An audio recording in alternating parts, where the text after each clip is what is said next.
Ladies and gentlemen, I now invite Honorable Mr. Justice N. Santosh Hegde to deliver the Graduation Day Address.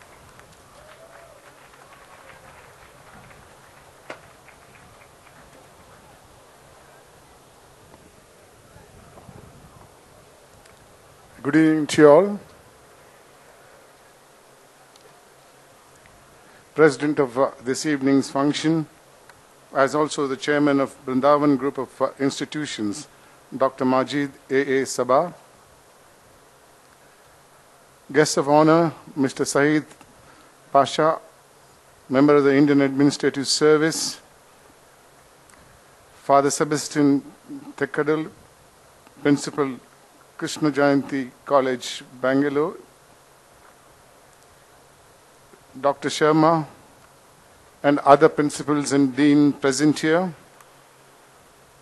members of the faculty present here, invitees, proud parents present here, most importantly, my dear students who are going in for graduation and other students of Vrindavan Group of Educational Institutions. I congratulate those of you who are going in for graduation examination on your achievement. Today is a day of joy for you and for your parents and others who are responsible for what you have achieved. Many parents have sacrificed their pleasures and comforts for your success. Please remember that you owe a gratitude to them, as also to your teachers for your success. Of course, you have worked hard to achieve what you have achieved today. Hence, it is a day for celebration. At the end of the celebration, another journey starts for all of you. After graduation, some of you will continue further studies. Some may join professions. Whatever you do, you must know that it is a part of your life's journey. As Robert Frost said, you have miles and miles to go before you sleep. As you move along your journey, many events confront you. Face them with courage and fortitude. Enjoy your success. Accept your defeat with courage. Plan your success stage by stage. Do not keep your ambitions very high at one go, because it is very difficult to climb a ladder by skipping its rungs, and disappointment may become bitter. In your journey to future, if you do not see success as you hoped, then look behind you, and you will see many people far behind you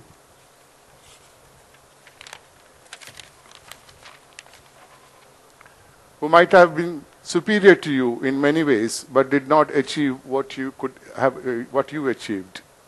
Therefore, do not allow disappointment to discourage you. You continue your journey bearing in mind that the God has been more generous to you than to those behind you. In your ambitions of tomorrow, do not forget your today. Enjoy your today. Tomorrow will take care of itself. Education is a continuing process and never ending. Obtaining a degree in the coming days is not the end of your education. If one thinks that he is completely educated at any time in his life, he must be a naive person. If you keep your mind open, you'll be surprised to know how much more you have learned from the previous day. Earning wealth is one of the goals of your life. Legitimately and morally earned wealth is no product of sin, but you must learn to enjoy the wealth piously and not sinfully. Sharing your wealth with needy is the greatest virtue a man can have. However, the atmosphere around you could tempt you to deviate from the path of morality. Society is losing its profession very fast, be he a doctor, a lawyer, an engineer, or any other professional. There is a mad race for acquiring wealth. In this race, there are no rules. Means have no place. End is the only target. Today, it's a myth to say corruption is only in bureaucracy or politics. It is there in every profession, maybe in a lesser degree. Most of the professionals have statutory bodies to control the activities of its members, but these bodies are active only during their election times. They have no time to examine the complaints against its members. One of the main reasons for the growth of corruption in this country is the attitude of the society towards corruption. Today's society has lost its sense of differentiation between legitimate wealth and illegitimate wealth. It considers wealth as a great sign of success, without even trying to find out how the wealth is acquired. It treats the people who have become illegitimately wealthy in par with the people who have become wealthy legitimately and after hard work. This lack of discrimination has made people lean towards corruption, because none in the society considers corruption as an evil. Unless the society is capable of distinguishing between legitimate wealth and illegitimate wealth, and shun the people who have become illegitimately wealthy, we can never fight corruption. To overcome all these above evils, you must build a value-based society. Values which our forefathers cherished and fought for. Values that are enshrined in our Constitution.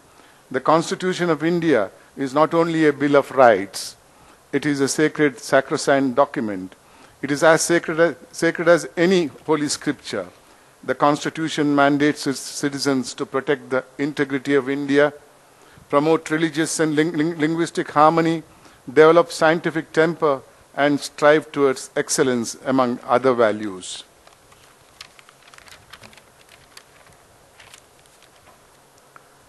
No democratic country can survive for long without a value-based society. There is no doubt that over the decades, societal values have changed.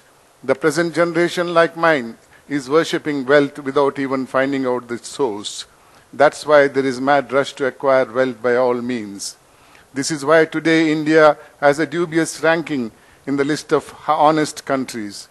All of the development is drowned in our population and corruption in the society. If there were less population and less corruption, there would have been less poverty, less tears in the eyes of many Indians. You have passed the age of infant innocence. During your early adulthood, you would have acquired some likes and dislikes, some prejudices, some isms. Weigh them carefully. Know the values of these, because in the days to come, they will influence your role in the society.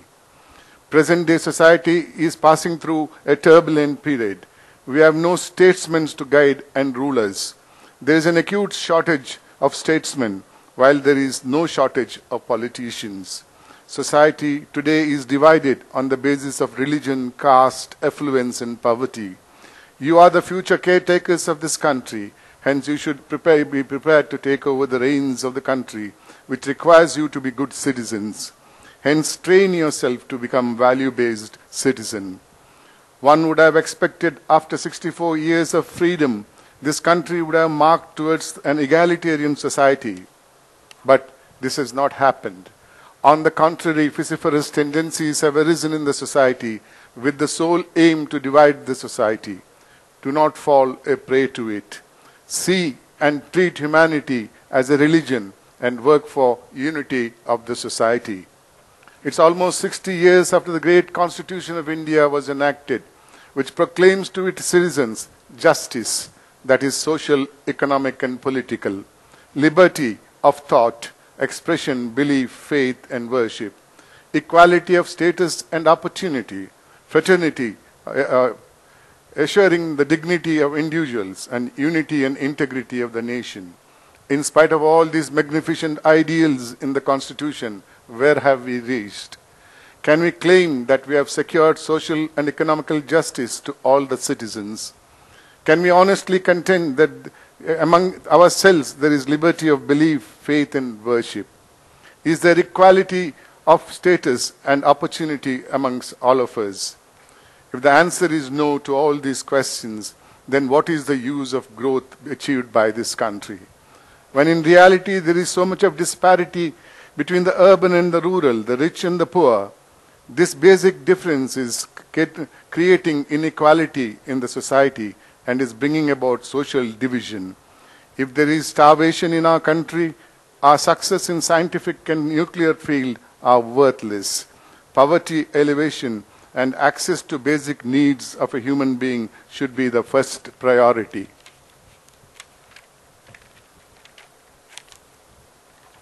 It is in this social background, my dear student, you will be entering into a society of which you will be an integral part. It will be your duty to see that these inequalities are eradicated by helping to build a society free from hunger and tears. Spare a thought for the social problems in spite of your busy schedule, and ensure in giving social justice to all, in which effort your elders have failed. I know many of you may not get into field of governance, but every citizen should be vigilant citizen. You should make your voice felt, not by force, but by unity of thought and voice for the right and the just cause.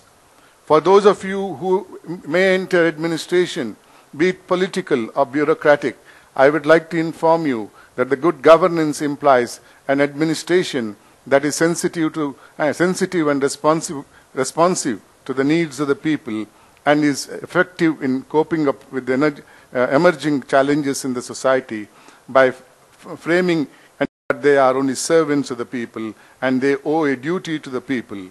For this, they will have to follow certain principles of Raj Dharma. The ingredients of Raj Dharma is enumerated in a report prepared by Lord Nolan of United Kingdom, which is known as the Standards in Public Life. This report, though prepared with reference to governance in Great Britain, the same is ipso facto applicable to governance in India. Lord Nolan has laid down the 7 principles of public life, and they are selflessness, integrity, objectivity, accountability, openness, honesty. The above principles were accepted by the Honorable Supreme Court of India in its judgment in Vinith Narayan versus Union of India. There is no doubt under the Indian Constitution, the executive, both political and bureaucratic, are very powerful organs. Still, they should always bear in mind their obligation to the people, as also to the prophetic words, "Be you ever so high, the law is above you." Having analyzed the do's and don'ts by the administrators in good governance, let me consider whether the above principles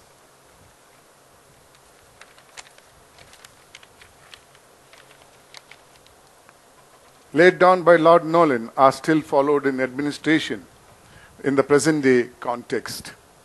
Public perception is that there is lack of ethics and good governance both at the center and at the states.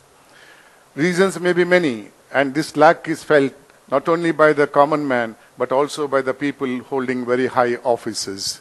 For example, none other than the Honorable Prime Minister of this country on 15th of April 2007, addressing the 2006 batch of IAS probationers, said, it's quoted from Deccan Herald, the quote says, "The barriers of administration and political corruption should be tackled by the upcoming bureaucrats and quality of governance be improved at all levels to build an India worthy of its dreams." If there are barriers in our country, in our good governance, in our governance process. It's a fact that there is a lot of corruption both at the political level and the administrative level. We must take it head on. In 2009, the Honorable Prime Minister inaugurating the conference of CBI stated that there is a large-scale corruption even in high places and many big fish are escaping and they should be caught and severely punished at the earliest. Obviously, the Honorable Prime Minister was talking about the corruption in governance. These words of the Honorable Prime Minister are certainly not complimentary, and he was certainly speaking with all responsibility. His words indicate that apart from lack of good governance, there is corruption in administration. The views expressed by the Honorable Prime Minister of the country and the Chief Executive of the state are truly reflects the perception of the common man also. Honorable Prime Minister has spoken Then the governor of the states have spoken. Many leaders holding high political offices have spoken about corruption. But who amongst them will bell the cat? Certainly, they cannot expect an ordinary citizen to take steps to bring about the change without there being a willpower on the part of the people in governance to tackle corruption. It's one thing to talk of corruption and maladministration and another to act against it. But what action the people in helm of affairs are taking to stem this rot? The country does not need to be reminded time and again about the evil. The country wants to know what is being done about it. In 1988, then the Prime Minister of India has stated that out of every rupee the government gives for the benefit of the poor, the beneficiary gets only 15 paise. Assuming against reality, if 15 paise is that the government spends, then that is today, then it is high time that a mechanism should be evolved to prevent this type of siphoning of the public funds. As stated above, in spite of 45 years going up after the recommendation made by the Administrative Reforms Commission,